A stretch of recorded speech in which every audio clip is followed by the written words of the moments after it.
이제 진실의 문이 열리기 시작했습니다. 2년 전 월북으로 몰아갔던 문 정부의 공식 발표가 2년 후 월북 아니다는 윤 정부의 공식 발표로 뒤집어졌습니다. 같은 정부가 서로 다른 발표를 하면 어느 누가 어느 나라가 대한민국을 신뢰하겠습니까? 대한민국 정부의 공신력과 정부기관의 안정성을 위해서라도 진실은 국민 앞에 밝혀져야 합니다. 누가 국가적 자해 행위를 하고 있는지 밝혀내야 합니다. 문재인 정부가 선택적이고 편향적인 정황만 취합해서 반대 증거를 배제한 채 살해된 공무원을 월북 시도로 몰아건 것인지, 아니면 2년 전 없었던 새로운 정황과 근거가 확보돼서 윤 정부가 전혀 다른 결론을 낸 것인지, 아니면 동일한 정황과 자료와 근거인데도 문 정부 청와대에서 국방부와 해경의 일방적 분석과 발표를 지시한 것인지, 아니면 전 정권 흠집내기 위해 정부가 월북 아닌 것으로 일방적으로 몰아가는 것인지, 추론 가능한 여러가지 경우의 수가 있습니다. 이제 와서 덮을 수는 없습니다. 윤건영, 최재성 의원 등 문 정부 청와대 관계자는 월북 근거 있었다며 오히려 윤 정부 발표를 불신하고 있는 상황이니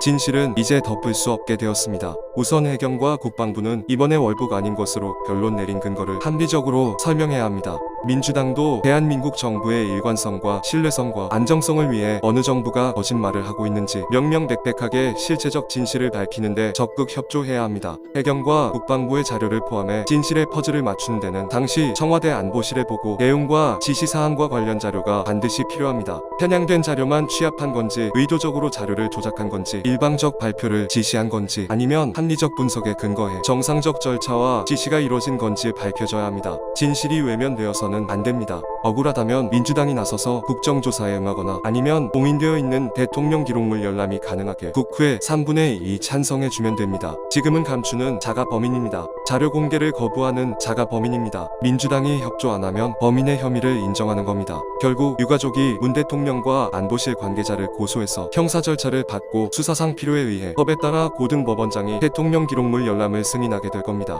민주당과 문재인 정부 떳떳하다면 당당히 열람물 공개에 적극 협조하십시오. 숨기는 정부가 범인입니다.